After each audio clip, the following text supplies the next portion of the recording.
ஆறுமுக பெருமான் என்பவர் யார்? சிவபெருமானுடைய நெற்றிக் கண்ணிலே செஞ்சுடராக வந்தவன் தான் முருகப்பெருமான். சிவம் வேறு முருகன் வேறு என்பதல்ல. ஒரு ஆலமரத்திற்கு எப்படி விழுதுகள் இருக்கிறதோ அப்படி சிவபெருமானுடைய விழுதுதான் முருகப்பெருமான். மண்ணிலே வைரமும் இருக்கிறது, தங்கமும் இருக்கிறது.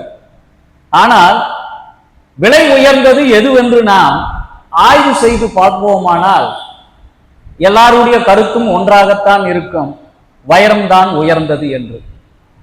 அதைவிட கொஞ்சம் அதனுடைய விலையிலே மதிப்பு குறைந்ததாக தங்கத்தை நாம் எண்ணுவோம். அந்த வைரம் போன்றதுதான் சிவபெருமான், தங்கம் போன்றதுதான் முருகப்பெருமான். அவ்வளவுதான் வேறுபாடு. மண்ணில் கிடைத்த வைரத்திற்கும் தங்கத்திற்கும் மதிப்பீட்டு அளவிலே எப்படி வேறுபாடு இருக்கிறதோ அப்படி வைரம் மண்ணிற்குள் கரித்துண்டாகத்தான் கிடைக்கும். அந்த கரித்துண்டை பட்டை தீட்டினால்தான் அது வைரமாக ஜொலிக்கும். அதே போல மண்ணிலே பாறைகளுக்கு இடையே ஒரு கொடி போல ஓடிக்கொண்டிருக்கும் தங்கம். அந்த தங்கத்தையும் மண்ணையும் பிரித்து எடுத்து தங்கத்தை நாம் அணிகலன்களாக அணிந்து கொள்கிறோம். வைரம் என்பது எல்லாராலும் அணிந்து கொள்ளக்கூடிய வசதி இருக்குமா என்றால் கொஞ்சம் குறைவுதான். ஓரளவிற்கு குண்டுமணி தங்கம் அளவிற்காவது ஓரளவுக்கு வசதி படைத்தவர்கள் வாங்க முடியும். இது எதற்காக இந்த உதாரணம் சொல்கிறேன் என்றால், சிவத்தை நாடி செல்பவர்கள் முதலில் முருகனை நாடி செல்லுங்கள். அந்த முருகன் காட்டக்கூடிய பாதையில் சென்றால் நாம் சிவம் என்ற பரம்பொருளை எளிதில் போய் சென்றடைந்து விடலாம். ஒரு வயதான காலத்திலே நாம் நடக்க வேண்டும் என்றால் ஒரு ஊன்றுகோல் தேவைப்படுகிறது. ஒரு ஊருக்கு செல்ல வேண்டும் என்று சொன்னால் பாதை தேவைப்படுகிறது. ஊன்றுகோல் இல்லை என்றாலும் நம்மால் நடக்க முடியாது, பாதை தெரியாவிட்டாலும் ஊர் போய் சேர முடியாது. அப்படி சிவம் என்கிற ஒரு பரம்பொருளை நாம் சென்றடைவதற்கு ஒரு பாதையாகவும் ஊன்றுகோலாகவும் இருப்பது எதுவென்றால் முருக வழிபாடு. அந்த முருக வழிபாடு என்பது மிகவும் எளிதான ஒரு வழிபாடு. சிவத்தை நோக்கி செல்வதற்கு அந்த முருக வழிபாட்டின் மூலமாக அந்த மூலாதாரமாக இருக்கக்கூடிய சிவத்தை நாம் எளிதில் அடைந்து விடலாம். சிவனுடைய நெற்றிக் கண்ணிலிருந்து பிறந்த என்று சொல்வதை விட உதித்த, பிறந்தது என்று சொன்னால் ஒரு நாள் மரணம் என்பது நிச்சயம். ஆக பிறப்பும் இறப்பும் மனிதர்களுக்கு உண்டு. தெய்வ அம்சமாக பிறப்பவர்களுக்கு மரணம் என்பது கிடையாது. அப்படி சிவபெருமானுடைய நெற்றிக் கண்ணில் இருந்து உதித்தவர் யார் என்றால் முருகப்பெருமான். காரண காரியங்கள் இல்லாமல் இந்த உலகத்திலே எந்த நிகழ்வுகளும் நடக்காது. ஏதோ ஒரு காரணத்திற்காக தான் ஏதோ ஒரு நிகழ்வு இந்த மண்ணிலே நடந்து கொண்டிருக்கிறது. அப்படி முருகப்பெருமான் அவதாரம் செய்வதற்கான நோக்கம் என்ன என்று நாம் யோசிப்போமானால், அன்றைக்கு அசுரர்கள் தேவர்களையும் முனிவர்களையும் மிகவும் துன்பத்திற்கு உள்ளாக்கினார்கள். அப்படி துன்பத்தை உள்ளாக்கியவரை வதம் செய்ய வேண்டும் என்பதற்காகத்தான் முருகப்பெருமான் சிவபெருமானுடைய நெற்றிக் கண்ணிலிருந்து அவதாரம் செய்து சூரபத்மனை வதம் செய்தார். அப்படி வதம் செய்து அந்த சூரபத்மனை கூட முழுவதுமாக அழித்து விடாமல் சேவலாகவும் மயிலாகவும் மாற்றி தன் அருகே வைத்துக் கொண்டார். அதுதான் முருகப்பெருமானுடைய சிறப்பு. ஒருவன் தன் தவறை ஒத்துக்கொண்டு தன்னுடைய தவறுக்கு பிராயச்சித்தம் தேடுகின்ற பொழுது அவன் தவறை மன்னித்து அவனை தன் அருகே வைத்துக் கொள்வதுதான் ஒரு இறைவன் என்பவருக்குரிய இயல்பு. அத்தகைய இயல்பை உடையவர் யார் என்றால் முருகப்பெருமான். இந்த முருகப்பெருமானை அடியொற்றி யார் யார் முருகப்பெருமானை பார்த்திருக்கிறார்கள், அதற்கு ஏதாவது தகவல் இருக்கிறதா என்றால், முதலிலே முருகப்பெருமானிடம் தமிழையும் தமிழ் இலக்கணத்தையும் கற்று தெளிந்தவர் யார் என்றால் அகத்தியர்.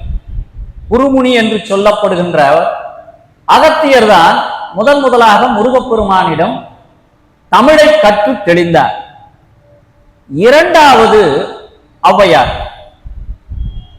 ஔவையாருக்கு சுட்ட பழம் வேண்டுமா சுடாத பழம் வேண்டுமா என்று தமிழின் மீது கொஞ்சம் செருக்கோடு இருந்த ஔவைக்கு இப்படி ஒரு கேள்வியை கேட்டு பல இரவுகள் தூங்க விடாமல் செய்தவர் யார் என்றால் முருகப்பெருமான். பொதுவாக பழம் என்று சொன்னால் பழத்திற்கு இன்னொரு பெயர் கனி. கனி என்றால் கனிந்து விட்டது, அதாவது அழுகக்கூடிய நிலையில் இருக்கக்கூடிய பழத்திற்கு பெயர் கனி. காயிலிருந்து அடுத்த நிலைக்கு வருவதற்கு பெயர் பழம். இப்படி சுட்ட பழம் வேண்டுமா சுடாத பழம் வேண்டுமா என்று கேள்வி கேட்டு அந்த ஔவையாருக்கே தமிழின் தனித்தன்மையை புரிய வைத்தவர் யார் என்றால் முருகப்பெருமான். மூன்றாவது, பழனியிலே பூதகணங்களால் சிறைப்பிடிக்கப்பட்ட நக்கீரரை காப்பாற்றியவர் யார் என்றால் முருகப்பெருமான். அதற்காகத்தான் திருமுருகாற்றுப்படை என்ற நூலை நக்கீர தேவ நாயனார் எழுதினார். நக்கீரருக்கு பிறகு கச்சியப்ப சிவாச்சாரியார், கந்தபுராணத்தை எழுதிய கச்சியப்ப சிவாச்சாரியார் முருகப்பெருமானுடைய தரிசனத்தை கண்டவர்.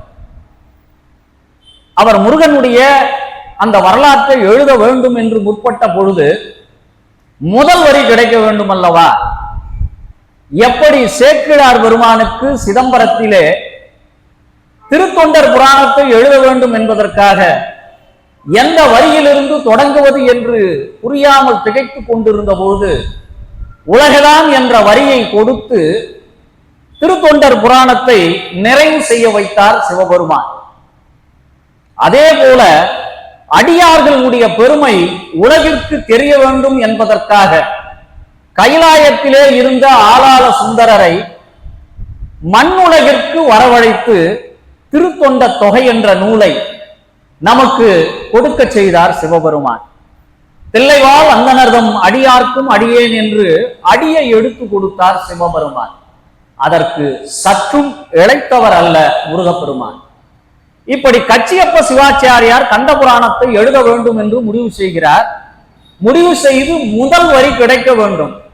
அந்த முதல் வரியிலே கூட ஒரு இலக்கண பிழை உள்ள வரியாக கொடுத்து விட்டார் என்று ஒரு புலவர் சொல்கின்ற அளவிற்கு ஒரு தந்தைதான் திருவிளையாடல் நடத்த வேண்டுமா, நானும் நடத்தி காட்டுகிறேன் என்று முதல் வரியாக திகட சக்கரம் என்ற ஒரு வார்த்தையை கொடுத்து கந்தபுராணத்தை எழுத வைக்கிறார் காஞ்சிபுரத்திலே. கந்தபுராணம் எழுதப்பெற்றது. எழுதப்பெற்று அரங்கேற்றம் செய்யப்பட வேண்டிய சூழலில் கச்சியப்ப சிவாச்சாரியார் முதல் வரியை பாடுகிறார் திகட சக்கரம் என்று. அங்கே ஒரு புலவர் எழுகிறார், இந்த திகட சக்கரம் என்பது நமக்கு இருக்கக்கூடிய தொல்காப்பிய நூலின்படி ஒரு பிழையான வரி, ஆக இதை நீங்கள் அரங்கேற்றம் செய்யக்கூடாது என்று ஒரு புலவர் எழுந்து சொல்கிறார். அப்பொழுது கச்சியப்ப சிவாச்சாரியார் சொல்றார், ஐயா, இந்த முதல் வரி எனக்கு சொந்தமானது அல்ல. இரண்டாம் வரியிலிருந்து நான் எழுதியிருக்கிறேன், அதில் ஏதாவது இலக்கண பிழை இருந்தால் சொல்லுங்கள், நான் திருத்திக் கொள்கிறேன். முதல் வரி என்பது முருகப்பெருமான் எடுத்து கொடுத்த வரியை கொண்டுதான் நான் பாடலை எழுதியிருக்கிறேன். ஆக அவர் கொடுத்த வரியிலே திருத்தம் செய்வதற்கு எனக்கு எந்த விதமான அதிகாரமும் கிடையாது என்று சொல்கிறார். அப்பொழுது ஒரு வயதான பெரியவர் அந்த சபைக்குள்ளே உள்ளே நுழைகிறார். உள்ளே நுழைந்து அங்கே இரண்டு புலவர்களுக்கு இடையே நடைபெற்றுக் கொண்டிருக்கக்கூடிய இலக்கணம் சார்ந்த சந்தேகத்திற்கு நான் விளக்கம் கொடுக்கிறேன் என்று அங்கே ஒரு வயதான பெரியவர் வருகிறார். வந்தவரை பார்த்து புலவர்கள் இருவரும் கேட்கிறார்கள், நீங்கள் யார் என்று. தமிழிலே ஓரளவிற்கு இலக்கணம் இலக்கியங்களை கற்றுத் தெரிந்தவன், உங்களுக்கு என்ன சந்தேகம் என்று சொல்லுங்கள், அதை நான் நிவர்த்தி செய்கிறேன் என்று சொன்னவுடனே இந்த முதல் வரியிலே இருக்கக்கூடிய இலக்கண பிழையை அந்த இரண்டாம் புலவர் சொல்கிறார். அப்பொழுது அந்த புலவர், அது இலக்கண பிழையல்ல, இதற்குரிய விதிமுறையை நீ தொல்காப்பியத்தில் தேடிக்கொண்டிருக்கிறாய். வீர சோழியம் என்ற ஒரு இலக்கண நூல் இருக்கிறது, அந்த இலக்கண நூலின்படிதான் அந்த முதல் வரி கையாளப்பட்டிருக்கிறது என்று அந்த இலக்கண நூலிலிருந்து அந்த வரியை எடுத்து காட்டி அந்த புலவனுக்கும் கச்சியப்ப சிவாச்சாரியருக்கும் புரிய வைக்கிறார். புரிய வைத்த உடனே கொஞ்ச தூரம் நடந்து செல்கிறார். நடந்து சென்றவர் காணாமலே போய்விடுகிறார்.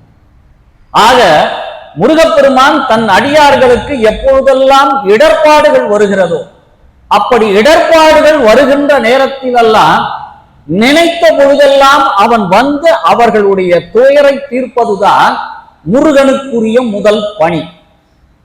அடுத்து முசுகுந்த சக்கரவர்த்தி கேள்விப்பட்டிருப்பீர்கள். அந்த முசுகுந்த சக்கரவர்த்திக்கு தன்னுடைய நாவால் அவனுக்குரிய மந்திரத்தை சொல்லிக் கொடுத்து நல்லாட்சி எப்படி புரிய வேண்டும் என்ற தத்துவங்களை அந்த முசுகுந்த சக்கரவர்த்திக்கு காட்சி அளித்து முருகப்பெருமான் அருளினார். அடுத்து கந்த சஷ்டி கவசத்தை எழுதிய தேவராய சுவாமிகள், அவருக்கு கந்தன் காட்சி தந்து அந்த கந்த சஷ்டி கவசத்தை எழுத வைத்தார். இப்படி பல்வேறுபட்ட அருளாளர்களும் ஞானாசிரியர்களும் முருகப்பெருமானை தரிசித்திருக்கிறார்கள். அப்படிப்பட்ட தரிசனம் செய்த வகையிலே ஒருவர்தான் அருளாளர், வாக்கிற்கு அருணகிரி என்று போற்றப்படுகின்ற அருணகிரி நாதரை பற்றி நாம்